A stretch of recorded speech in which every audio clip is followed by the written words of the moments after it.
자리에 편히 앉아주시기 바랍니다. 우리 하나님 말씀 마태복음 6장 말씀 찾겠습니다. 마태복음 6장 마태복음 6장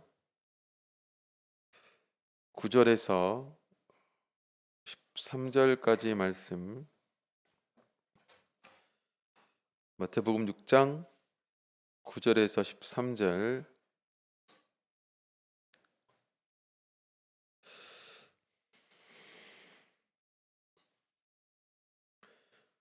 저와 성도님들 같이 읽겠습니다.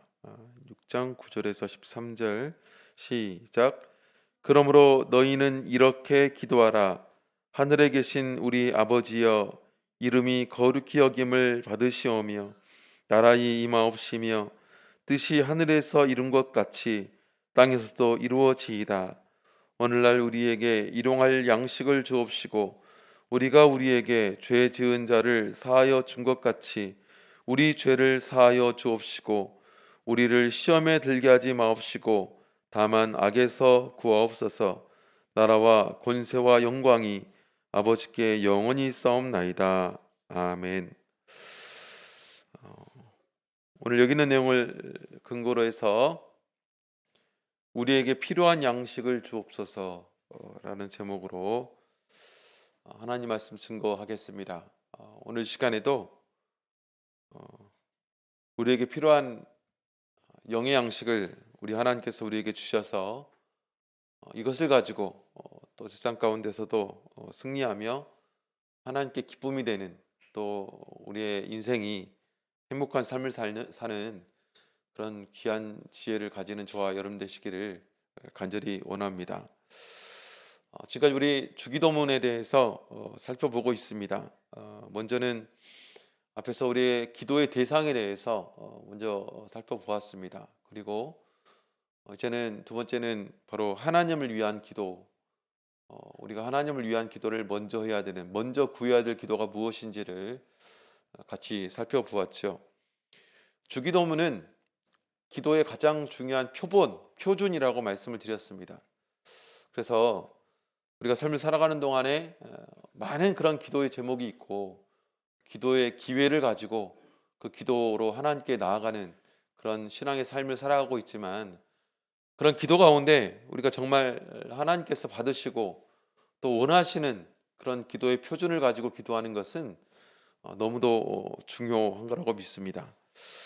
기도라는 것은 참 귀중한 것입니다.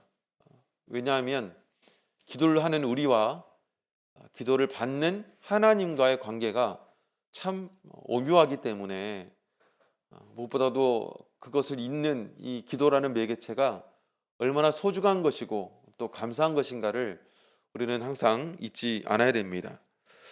기독교는 창조주 하나님에 대한 믿음에서 출발합니다.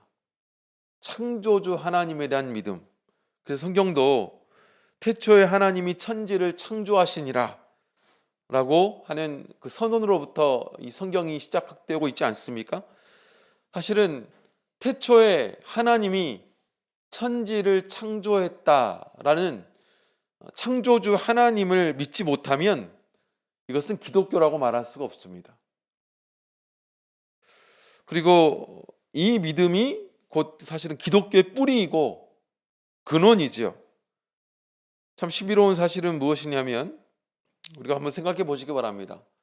아무것도 없는 공허함 가운데 하나님이 말씀으로 만물을 하나씩 만드셨어요.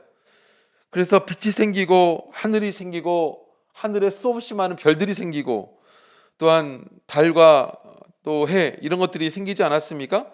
이런 것들이 어떻게 생겨났습니까? 하나님의 말씀 한마디로 생겨났습니다.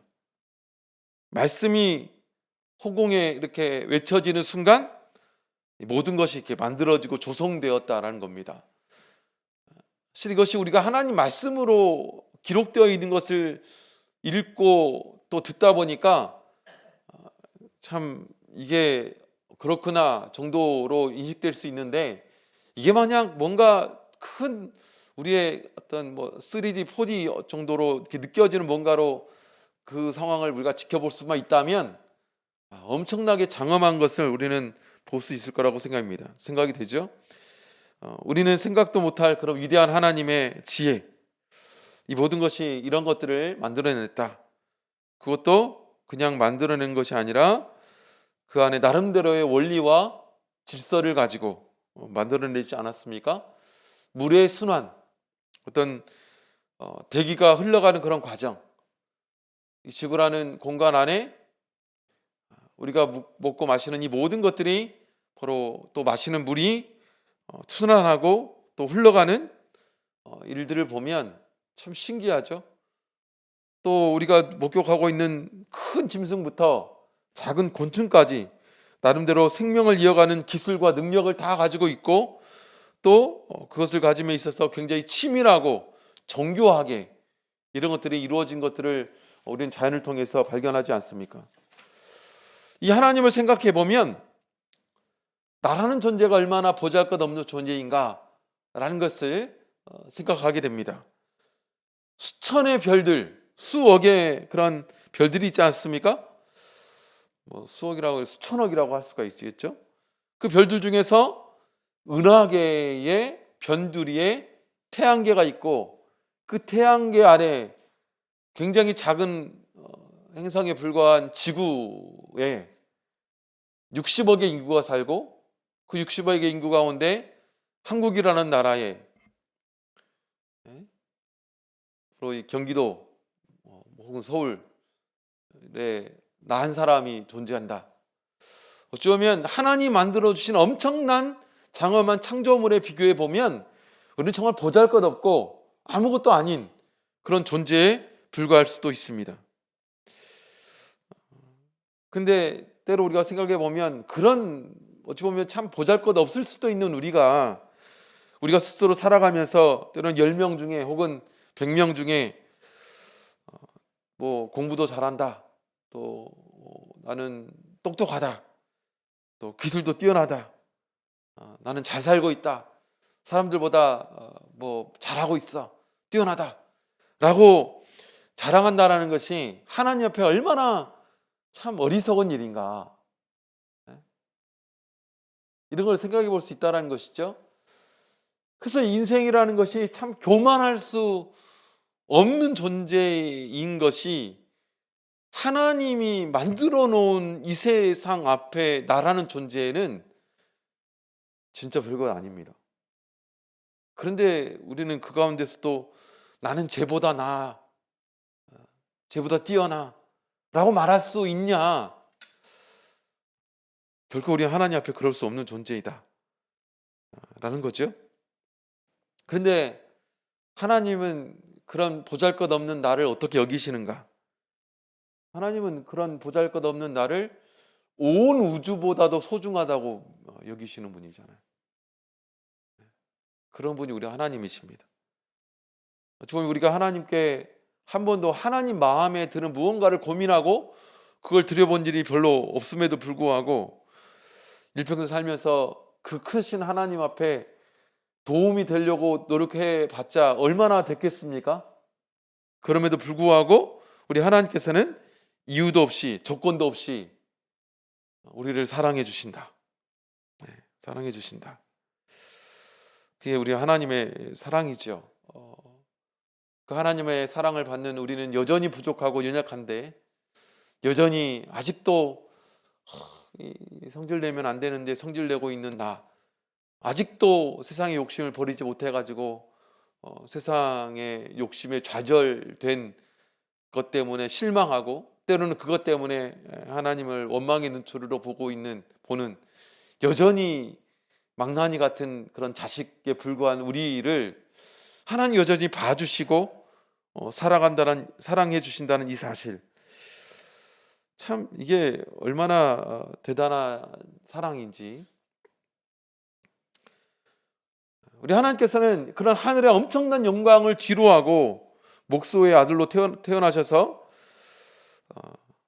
우리에게 말씀해 주시지 않습니까? 하늘에 계신 우리 아버지여 라는 기도로 시작하는, 하나님과 기도하는, 그 하나님과 연결되는 엄청난 기도의 제목을, 기도의 내용을 우리에게 말씀해 주고 있습니다. 그것이 사실은 우리는 예배 때마다 혹은 기도할 때마다 고백하는 주기도문이다 라는 거죠. 그게 주기도문입니다. 우리가 그동안은 우리가 기도하는 기도의 대상이 얼마나 엄청난 분이신가, 엄청난 분임과 동시에 얼마나 우리를 사랑하시는 분이신가, 얼마나 우리와 살가운 관계 가운데 있는 분이신가를 하나님, 우리의 기도의 대상을 통해서 살펴보았습니다. 그렇기 때문에 우리는 더욱더 나 자신, 나의 욕심, 내 필요한 것만 하나님께 아뢰는 것을 먼저 하는 것이 아니라 그런 엄청난 사랑을 베풀어 주시는 우리를 바로 내 자식, 내 사랑하는 아들이라고 말씀해 주시는 그 하나님 아버지 앞에 바로 가장 먼저 우리는 하나님 아버지를 위한 기도를 먼저 해야 되는 것을 앞에서 살펴보았습니다. 이제는 우리는 우리를 위한 기도를 하나님께 드리는 거죠. 우리에게 필요한 기도, 우리에게 필요한 기도. 그래서 우리에게 필요한 기도를 위해서 오늘부터 보면 몇 가지로 우리가 하나님 앞에 우리가 기도해야 될 기도 내용을 말씀해 주고 있는데, 우리가 하나님 앞에 먼저 기도해야 되는 것, 그 중에 오늘날 우리에게 일용할 양식을 주옵시고, 오늘날 우리에게 일용할 양식을 주옵시고, 이 기도의 의미를 바르게 이해하는 것, 몇 가지 기본적인 지식을 먼저 좀 생각해 봤으면 좋겠습니다. 바로 본문에 보면 이 양식이 나옵니다. 오늘날 우리에게 일용할 양식, 양식이라는 말은 알톤이라는 헬라어로 기록되어 있는데, 이것은 유대인에게 주식이었던 빵을 말합니다. 빵. 오늘날 우리에게 일용할 빵을 주옵시고, 이런 뜻이죠. 사실은 이것이 어떤 빵에 우리가 먹는 음식에 불과한 것이 아니라 좀 더 좀 넓은 의미에서 사실은 우리가 봐야 된다라는 겁니다. 우리의 생명을 유지하기 위해서 필요한 것들, 그런 것들은 우리에게 있죠. 때로는 이것이 먹는 걸로만 우리는 살 수가 없습니다. 사람이 참 그래서 연약한데요, 먹는 것으로만 있으면 얼마나 좋겠습니까? 근데 사람은 먹는 것으로만 존재할 수 없어요. 추우면 죽어요. 그래서 우리의 추위를 견딜 수 있는 옷도 필요하고, 또 위험으로부터 생명의 위협을 주는 그런 무리로부터 우리를 보호해줄 수 있는 집도 필요한 것이죠. 그러니까 이런 것이 모두 다 사실은 우리에게 있어 양식이라고 말할 수 있습니다. 우리의 생명을 부지시켜주는, 연장시켜주는, 보호해줄 수 있는 그 양식, 그것을 말해주고 있는 것이죠. 두 번째, 오늘날 우리에게 일용할 양식을 달라. 여기서 말하는 오늘날 우리에게 일용할 이라는 라는 말이죠. 일용이라는 것은 날마다 오늘에 필요한 양식을 달라라는 것입니다. 그래서 주기도문은 마태복음에만 기록되어 있는 것이 아니라 누가복음에도 기록되어 있는데, 누가복음 11장 3절에 보면 이렇게 표현하고 있습니다. 우리에게 날마다 일용할 양식을 주옵시고 라고 되어 있어요. 한마디로 날마다라는 말은 하루에 적당한, 하루에 필요한, 하루의 삶에 필요한 최소한의 양식, 그걸 구하는 기도를 하고 있는 것이죠. 그래서 이 기도가 가지는 의미는 뭐냐면, 우리가 결코 세상에 많은 것을 욕심내면서 살지 않아야 된다라는 것을 사실은 말씀해 주고 있습니다. 하나님과의 올바른 관계 가운데 우리가 때로는 좀 세상에 많은 것을 욕심내며 살아가는데, 사실은 하나님과의 올바른 관계에서 그 욕심이 사실 엄청나는 방해가 된다라는 것이죠. 그래서 기본적으로 하나님께서 우리에게 요구하는 것은 무엇이냐면, 우리가 많은 것을 쌓아두면서 살 수 있도록 도와주세요 라는 기도가 아니라, 날마다 좀 하나님을 찾으며 그 하루를 살아갈 수 있는 만큼 요구하며 살아가라는 겁니다. 그게 우리의 기도라는 거죠. 우리의 원함이 되어야 된다는 겁니다. 최소한의 것이 있을 때 만족한 것으로 여기고 좀 감사하는 태도를 가져야 하나님과의 바른 관계가 성립될 수 있다라는 것을 말씀해 주고 있습니다. 그래서 엄밀히 말하면 하루에 필요한 것을 나에게 하나님께서 주심을 통해서 감사할 줄 모르면 우리는 사실은 어떤 것으로도 하나님 앞에 감사할 수 없습니다. 근데 생각해 보면 그것이 사실은 가장 중요한 것이기도 합니다. 오늘 내게 필요한 양식이 내게 없는데 어찌 내일의 양식이 필요하겠어요? 사실 어떻게 보면 오늘 내게 주실 양식이 없으면 내일의 것도 필요 없습니다. 그렇지 않습니까? 그래서 하나님께서는 우리에게 이 필요한 양식, 오늘 필요한 양식을 날마다 하나님께 나오기를 원한다라는 것입니다. 어느 날 유대교의 한 랍비에게 그의 제자가 다음과 같은 질문을 했다고 합니다.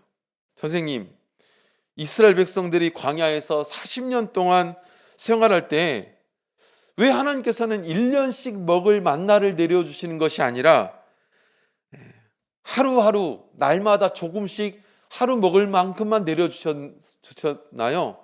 라고 이렇게 물었습니다. 여러분 좀 생각해 봄직한 이야기 아닙니까? 이스라엘 백성들은 40년 동안 날마다 내리는 만나로 그 하루를 해결해 나갔잖아요.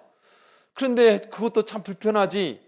1년 동안 몽땅 내려가지고 그걸 저장해서 그걸 먹을 수 있도록 해줬으면 더 편하잖아요. 하나님도 편하고 사람도 편하고. 그런데 그것은 또 오늘날 우리의 궁금증이기도 하잖아요. 하나님 좀 저에게 몽땅 한 10년쯤 먹고 살 수 있는 것을 좀 주시면 좋겠는데 여전히 오늘도 나가서 일을 해야 나는 먹을 수 있잖아요. 여전히 오늘도 나는 그 위험스러운 또 수고로운 때로는 사람의 관계가 힘들고 또 땀을 흘려야 되고 또 노력해야 되고 하는 그 현장에 나가서 여전히 나는 일을 하지 않으면 오늘을 먹을 수 없잖아요. 하나님 좀 한 10년은 먹을 수 있도록 좀 주시면 얼마나 좋습니까? 라고 이 제자와 똑같은 질문을 하나님 앞에 할 수도 있지 않습니까? 그럴 때 이 랍비가 다음과 같은 예화를 통해서 이렇게 얘기를 했다고 합니다. 한 임금에게 아들이 하나 있었는데 그 아들이 하루는 아버지께 나아가서 저에게 돌아올 몫을 한꺼번에 주십시오. 그래서 주었다는 거예요. 그랬더니 그것을 받아든 아들이 좋아가지고 그 돈을 다 싸들고 집을 떠났습니다. 그 후에 1년이 다 되도록 아버지에게 한 번도 연락도 안 하더니 어느 날 아들이 남루한 옷을 입고 드디어 아버지를 찾아와가지고 돈을 또 달라고 그렇게 하더라는 거죠. 그때 아버지가 이렇게 얘기를 했다고 합니다. 내가 너를 보고 싶었지만 너는 나를 한 번도 찾아오지 않더구나. 그래서 이제부터는 하루씩 쓸 용돈만 줄 테니까 그런 줄 알거라. 그래야 너는 날마다 이 아버지를 찾아오게 될 것이고 나는 너를 날마다 보게 될 것이 아니냐. 어떻게 보면 이 아들이 참 이게 불효막심하니까 그런 거 아닙니까? 뭐 그럴 수도 있습니다. 예? 그 돈이 아버지께로 왔는데 날마다 아버지께 감사할 줄도 모르고. 근데 사실은 여기에서 꼬집고 있는 것은 무엇일까요? 인간이란 존재의 연약함을 사실은 이야기하고 있습니다. 우리가 날마다 하나님께 구하지 않으면 하나님께로 받았다라는 것에 대한 믿음도 희미해지는 게 인간이라는 거예요. 그래서 처음에는 1년치를 하나님께서 나에게 주시면 한 달은 하나님께 1년치를 주신 하나님께 감사하며 살아가는데 한 달이 되고 두 달이 되다 보면 그 하나님께 나아가지 않습니다. 안타깝지요.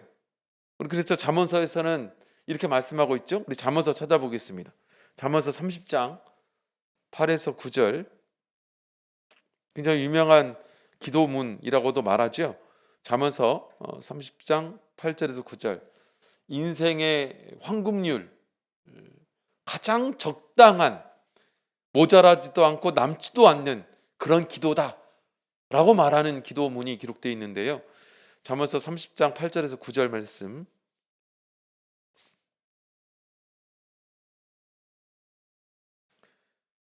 같이 읽겠습니다. 시작. 곧 허탄과 거짓말을 내게서 멀리하옵시며 나로 가난하기도 마옵시고 부하게도 마옵시고 오직 필요한 양식으로 내게 먹이시옵소서.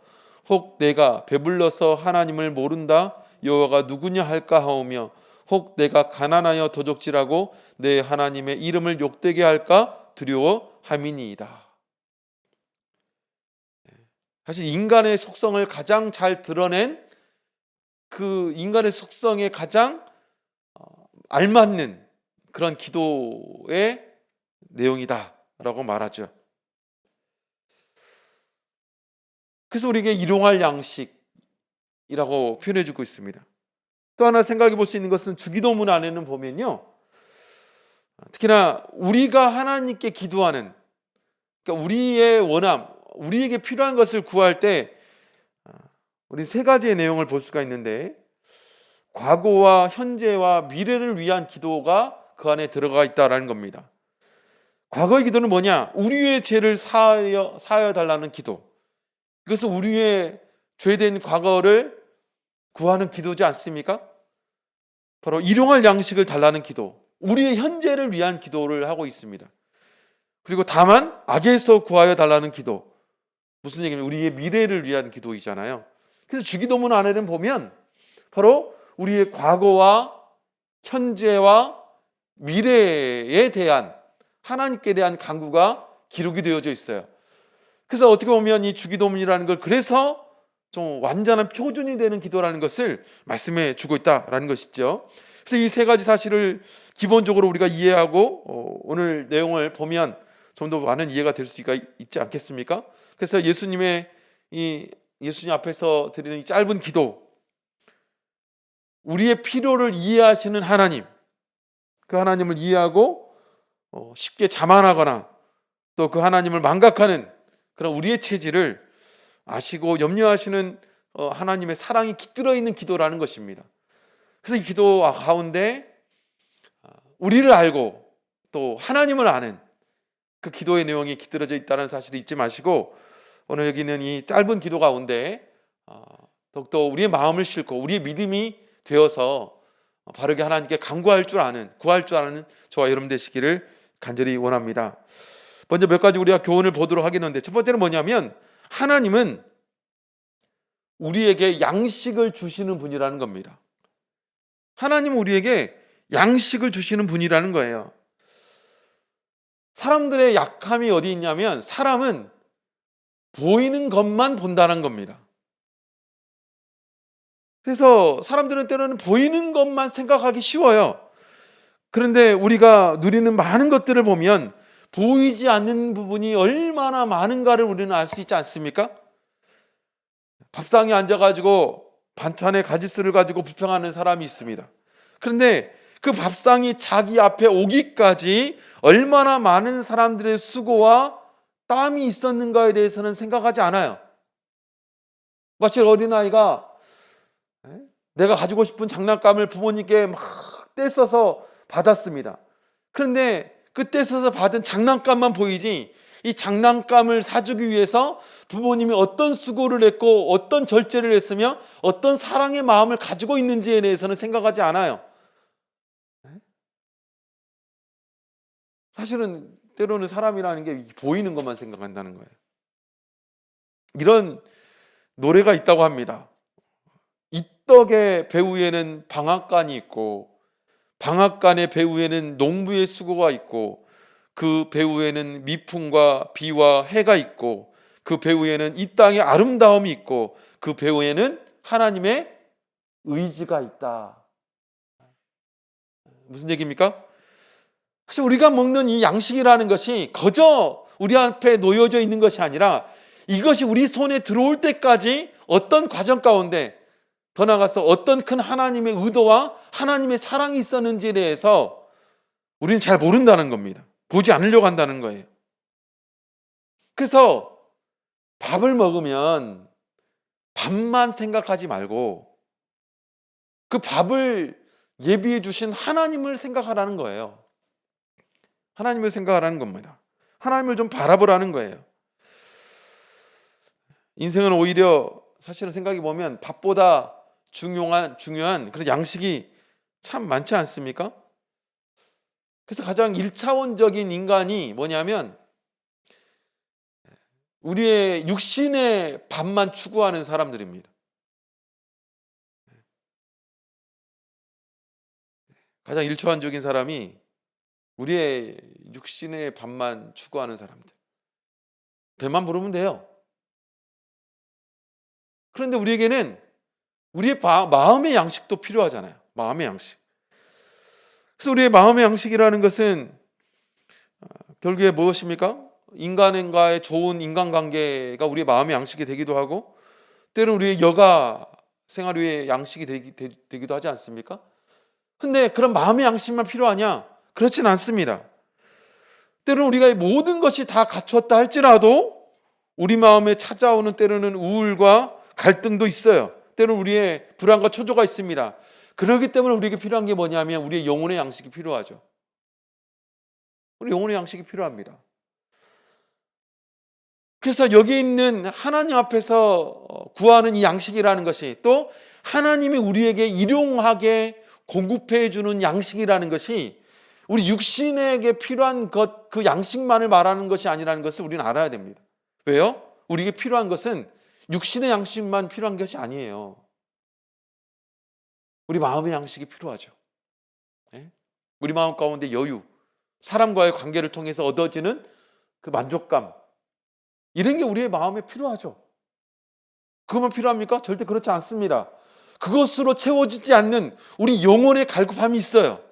영원한 것을 추구하고자 하는 갈급함이 우리에게 있고 하나님께서만이 우리에게 그 필요한 양식을 채워줄 수가 있어요. 하나님만이 우리에게 그것을 공급해 줄 수가 있습니다. 그래서 우리의 눈에 보이는 우리 밥상을 먹으면 그 밥상에 위에 올려져 있는 밥과 반찬만 바라보면서 하나님 그거 감사합니다. 이것 때문에 고생하는 우리 부모님 이것만 생각하지 말라는 거예요. 부모님의 수고 있지요. 그런데 이 모든 양식은 누가 우리에게 공급해 주시는 것입니까? 하나님께서 주시는 거예요. 하나님께서 주시는 것입니다. 그래서 우리가 절대로 잊지 말아야 되는 것은 무엇이냐면 이런 양식을 하나님이 우리에게 공급해 주신다. 그래서 우리 본문이 기록되어 있는 마태복음 6장에 보면 그걸 명확하게 우리에게 또 말씀해 주고 있습니다. 우리 마태복음 6장 25절부터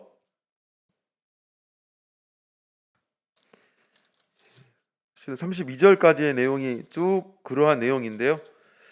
천천히 의미를 좀 되새기면서 한번 천천히 읽어보도록 하겠습니다.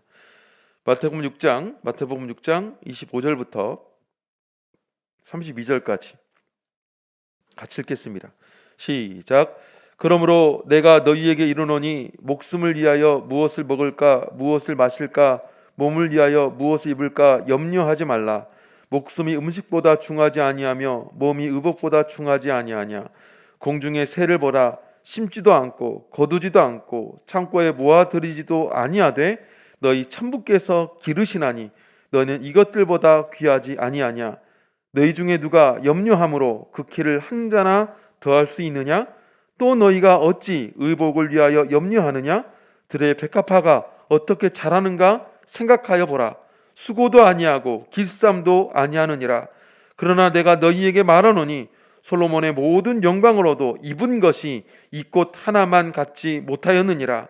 오늘 있다가 내일 아궁이에 던지우는 들풀도 하나님이 이렇게 입히시거든 하물며 너희일까 보냐. 믿음이 적은 자들아. 그러므로 염려하여 이르기를 무엇을 먹을까 무엇을 마실까 무엇을 입을까 하지 말라. 이는 다 이방인들이 구하는 것이라. 너희 천부께서 이 모든 것이 너희에게 있어야 할 줄을 아시느니라.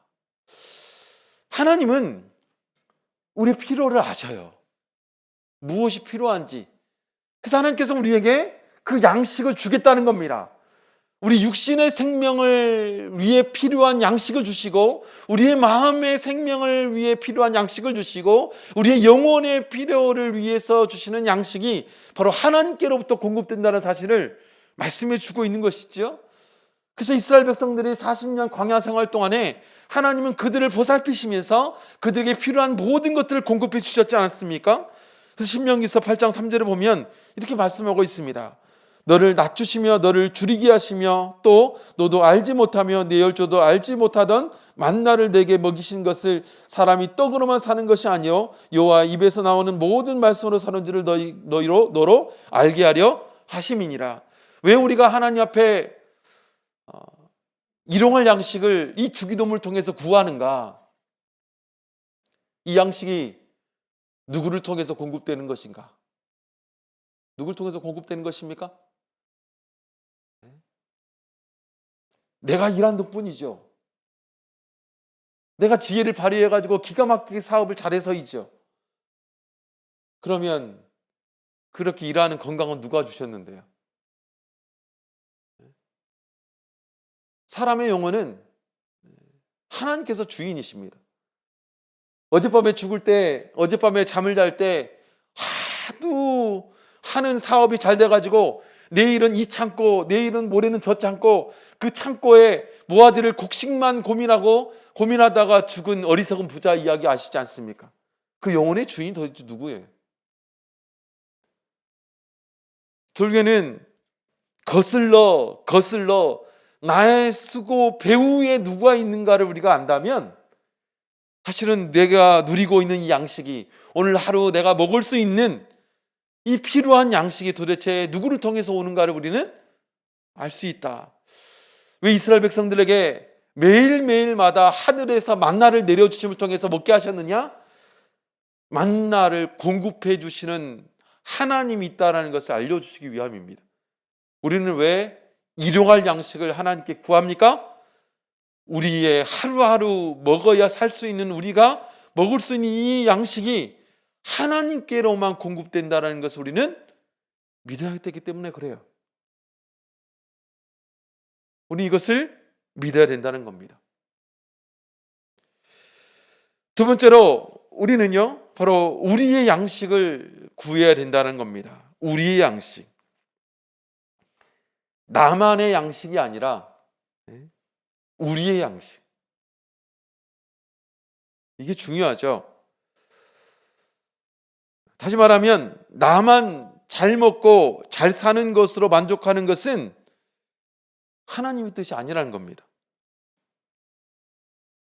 예수님께서는 사람을 향해서 사람이 하나님 앞에 세 가지 청원을 하도록 주기도문에 가르쳐주고 있지 않습니까? 그래서 그것이 마태복음 6장 11절부터 13절에 있는 말씀이에요. 마태복음 6장 11절부터 13절에 보면 우리가 하나님께 간구해야 될, 구해야 될 기도 세 가지를 말씀해 주고 있잖아요. 그것이 아까 얘기했던 것처럼 과거와 현재와 미래를 위한 그런 기도. 그래서 11절에 보면 오늘날 우리에게 일용할 양식을 주옵시고, 12절에 우리가 우리에게 죄 지은 자를 사하여 준 것 같이 우리 죄를 사하여 주옵시고, 13절 우리를 시험에 들게 하지 마옵시고 다만 악에서 구하옵소서. 여기서 공통적으로 가장 많이 등장하는 단어가 뭔가요? 우리입니다. 우리. 우리라는 단어가 자그만치 5번이 등장해요. 그렇죠?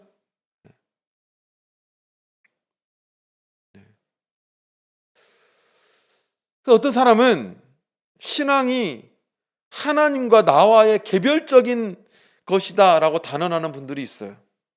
그래서 산속에 기도소에 들어가 가지고 평생을 기도만 하며 살면 좋겠다. 그 얼마나 좋을까? 근데 그것이 하나님 뜻이냐? 결국 그렇지 않습니다. 그래서 이 코로나 시대에 제일 걱정스러운 것이 무엇이냐면, 가장 위험스러운 일이 무엇이냐면 나만의 신앙이 구축되는 겁니다. 나만의 신앙이 구축되는 거예요. 나는 온라인으로 예배 잘 드리고 말씀 잘 듣고 있고 또 온라인 은행 송금으로 11조도 잘하고 있고 이것으로 끝나버리는 이 신앙, 이게 얼마나 큰 문제인가. 우리의 신앙에 대해서는 관심이 없어. 이렇게 돼버릴 위험성이 사실은 코로나 시대에 있다라는 것을 우리는 알 수 있지 않습니까? 우리 하나님께서 우리 그리스도인의 삶에서 원하는 것이 무엇입니까? 이 세상 속에서 빛과 소금의 삶을 살아가라고 말씀해주고 있어요. 우리 속에서 우리를 위해서 기도하는 사람이 되라, 이렇게 말씀해주고 있습니다. 우리를 위해서 기도하는 사람이 되라는 거예요. 나를 위해서 기도하는 사람이 아니라 우리를 위해서 기도하는 사람. 그래서 신앙인은 우리를 돌보며 살아가는 사람이 되어야 된다라는 겁니다. 내 양식이 그득하다고 만족하면서 웃는 것이 아니라 우리 중에 누군가의 양식이 핍절되지는 않았는지 살피고 그 겸손과 그 양심으로 살아가는 삶, 그게 그리스도인 삶이라는 겁니다. 그래서 우리가 잘 아는 사도교회의 가장 바람직하고 아름다운 모습이 거기에 있지 않습니까? 사도행전 2장에 보면 예루살렘 교회 최초의 교회 모습을 소개해주고 있고 거기에도 너무 적나라하게 잘 표현되어 있지만 사도행전 4장에 보면 거기 역시 계속 이어져서 유지하고 있는 그 예루살렘 교회의 신앙의 모습을 소개해주고 있는데 찾아보겠습니다. 사도행전 4장 32절.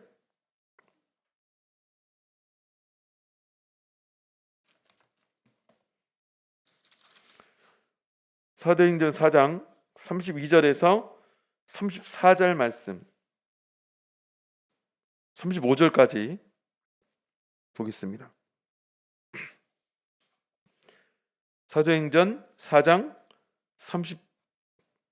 32절에서 35절까지 말씀 같이 읽겠습니다. 시작. 믿는 무리가 한 마음과 한 뜻이 되어 모든 물건을 서로 통용하고 제 재물을 조금이라도 제 것이라 하는 이가 하나도 없더라. 사도들이 큰 권능으로 주 예수의 부활을 증거하니 우리가 큰 은혜를 얻어 그 중에 핍절한 사람이 없으니 이는 밭과 집이 있는 자는 팔아 그 판 것의 값을 가져다가 사도들의 발 아래 두매 저희가 각 사람의 필요를 따라 나눠 주미러라. 이 말씀 가지면 부자들은 돈 다 내놔서 뭐 다 기부하라는 얘기인가? 한 기부하는 것 참 귀중하고 우리가 사실 추구해야 되는 소중한 가치입니다. 그런데 정말 중요한 게 무엇이냐면 내가 부유하면 핍절한 이들에 대한 관심은 우리가 가져야 된다는 거예요.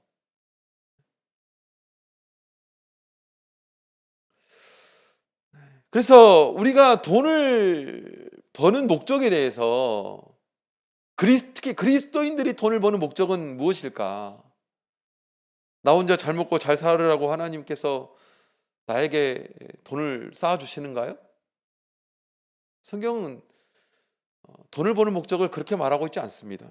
우리 에베소서 4장 보겠습니다. 에베소서 4장. 에베소서 4장 28절 말씀.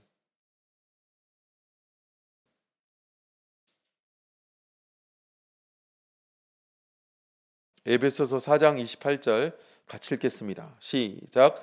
도적질하는 자는 다시 도적질하지 말고 돌이켜 빈궁한 자에게 구제할 것이 있기 위하여 제 손으로 수고하여 선한 일을 하라. 도둑질하지 마라. 그래서 열심히 돈 벌어라. 그런데 돈은 왜 버냐? 빈궁한 자에게 구제할 수 있도록, 빈궁한 자를 구제하는 목적으로 돈 벌으라는 거예요. 도둑질하지 말고. 그렇게 말씀해주고 있습니다. 하나님을 알지 못하는 사람들은 모두 다 각자 자기의 배를 불리기 위해서 살아갑니다.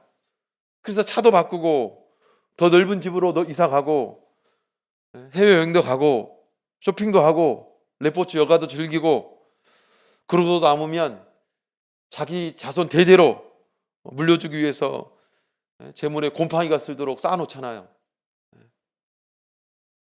근데 크리스찬은 그렇게 살아서는 안 된다는 겁니다. 하나님은 우리를 위해서 하나님께서 우리를 부르셨어요. 우리를 위해서.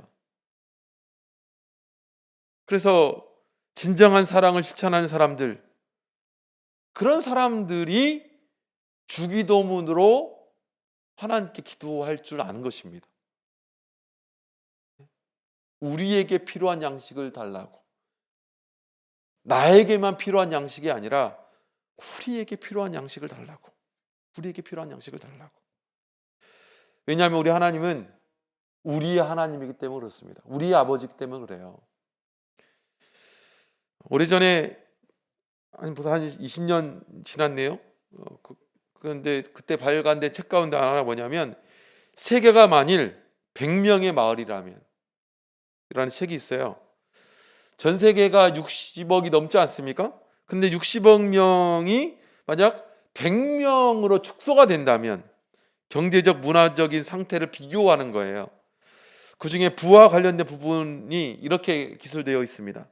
세계가 만일 100명의 마을이라면 20명은 영양실조요. 1명은 굶어 죽기 직전이다.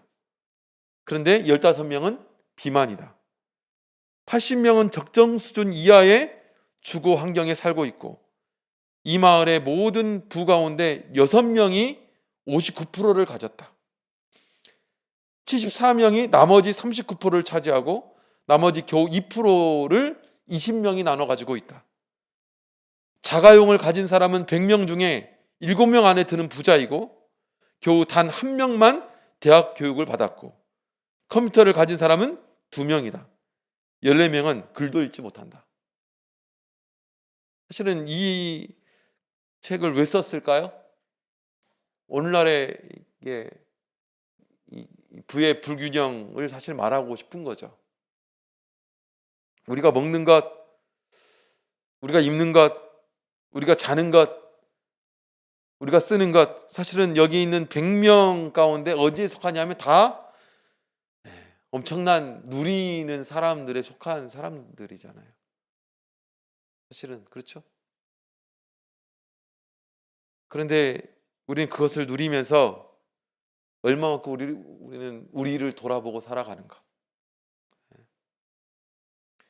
그래도 여전히 우리는 그 엄청난 부를 누리며 살아가면서도 더 쌓을 수 있는 걸 구하는 우리의 욕심은 얼마나 큰가. 우리는 다시 한번 우리를 돌아봐야 됩니다. 그래서 하나님께서 우리에게 이 양식을 위한 이 기도를 우리에게 주시면서 마땅히 되돌아보고 생각해 봐야 될 내용들을 우리에게 주신 것이죠.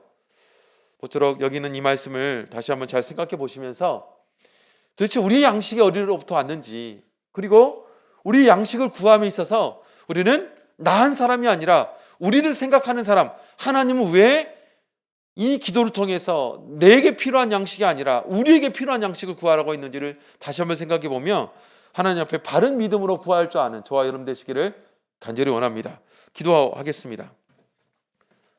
오늘 들으신 말씀 생각하시면서 우리 하나님 앞에 좀 성숙한 기도를 할 줄 아는 지혜가 우리에게 있도록, 결국 우리의 기도는 어떤 나무가 들어주거나 사람이 들어주는 것이 아니라 온 세상을 창조하신 하나님께서 들어주신 기도입니다. 그러면 하나님이 우리에게 맞추는 것이 아니라 우리의 기도를 하나님께 맞추는 것이 지혜로운 것입니다. 우리가 그럴 수 있는 사람이 될 수 있도록 하나님 인도해 주시고, 부디 제가 그런 기도의 사람이 될 수 있도록 하나님 제 마음을 주장하여 주옵소서. 같이 성령 의지에서 기도하겠습니다.